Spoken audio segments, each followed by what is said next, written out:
People who used to not believe in ghosts, but do now. What experience changed your mind? Story 1. I was 8 when my grandma died. Around 2 months passed, and I was going at grandma's house, where now only my grandpa lives. One night, I woke up at 3 a.m. and heard footsteps outside my bedroom door. I froze as I saw my grandma walking up to me. Seeing me, she said, "Hello, little sweetie," and walked away. It was not sleep paralysis because I could move my hands and feet. At morning, told to my grandpa about it. He said, "I've seen grandma almost every night. She likes to visit, so don't be scared next time when you visit." Story 2. Worked at a public pool. I would work alone after hours cleaning the building and the pool. One night around AM I was cleaning the changing rooms. The pool has been closed for 4 hours at this time. I hear the sound of a child's laughter and bare feet running across the pool deck. I go out and scan the area. There's nobody in sight. The doors are all closed and locked. There is nowhere a kid could be hiding. There was no wet footprints on the pool deck. I rechecked the doors and the security monitors. I was the only person in the building. It was unsettling. Story 3. When I was in my late 20s, I was dating my then girlfriend, now soon to be wife. We had been together for a while.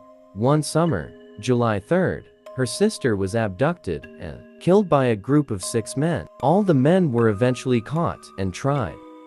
The trials and the aftermath for the family were devastating and debilitating. Fast forward 3 months after the funeral, I arrived at my girlfriend's house to wait for her to get off from her job. Neither of her parents were home, just me alone in the house. So I went into the family room, sat down on the couch and turned on the TV, and got comfortable, clear as a bell. I heard my girlfriend's sister's voice in my right ear, just off my shoulder, calling my name. I turned to look at the seat next to me and of course, there was nobody there. I stared at the spot in the couch next to me for a long while. Feeling a bit uneasy, I turned off the TV and went outside to wait on the porch. Probably she didn't like you in her house alone. Story 4. I saw a reflection of myself at the end of a hallway in a friend's apartment building, but the most unsettling part is he told me the day after there was never any mirror in the hallways. Then who the hell I saw? Story 5.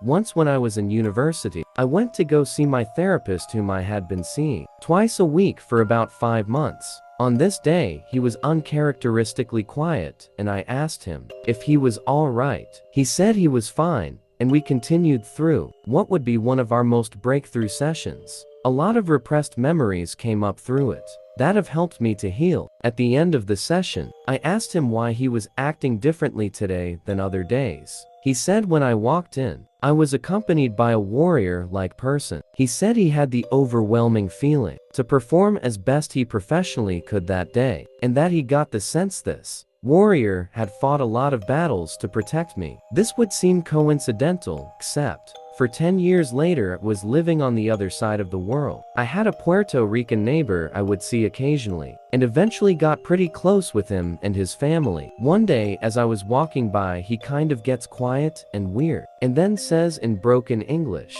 "Do you know there is a soldier who follows you around?" I knew instantly who he was talking about. In both instances, the warrior or soldier was described the same. Just over 6 feet, blonde curly hair, wearing primitive warrior clothing, and strangely, a white guy. Neither of these people could have known that. My closest brother, who passed away at 14, he was over 6 feet tall with blonde curly hair, and always was my protector. Story 6. When I was about 10-14, I had terrible insomnia. I would imagine things and felt incredibly unsafe as though I was being watched, although I never admitted this to anyone. I began only sleeping on the couch, with my back against the wall, and had to have the TV or some sort of light on. I missed an immense amount of school because of this. So my mom had me see a neurologist. The neurologist diagnosed me with some things. But the crazy part was that during my sleep study, I slept amazingly well, no issues at all, and slept in the real bed. Eventually it got transferred to a children's hospital, and speaking to the doctor I explained I would see things, and felt uncomfortable. They had thought I was experiencing sleep paralysis. When they told my mom, she went ghost white. She pulled me aside and explained she was experiencing things too. She described in detail what I was seeing. That evening, she approached my brother and asked broad questions like, do you have anything weird happen in home, etc. He also described what we experienced. It was then I realized we must have paranormal activity, and I've believed it ever since. When we moved out of that house, all my sleep issues abruptly stopped, and I haven't experienced it since.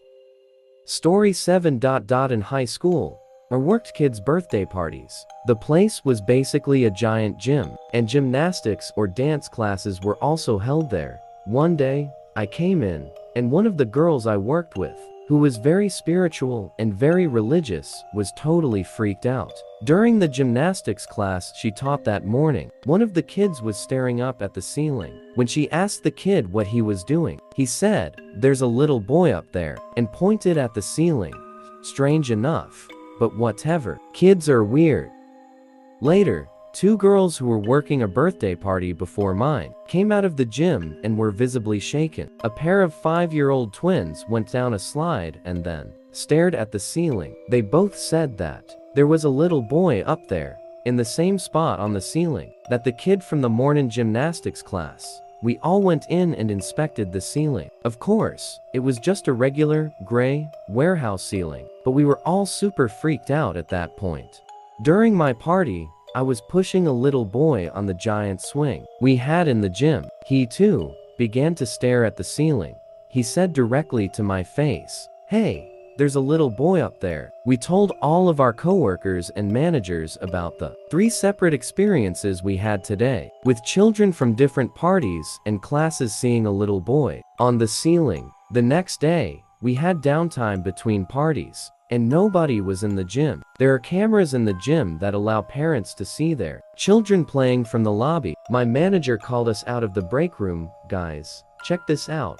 We come out and see the screen which is streaming from the gym, showing that giant swing going back and forth. Nobody's in there. It's just the swing going. I like to think that the ghost was truly a little boy who just wanted to play, and he finally got to go on the swing. Could be worse.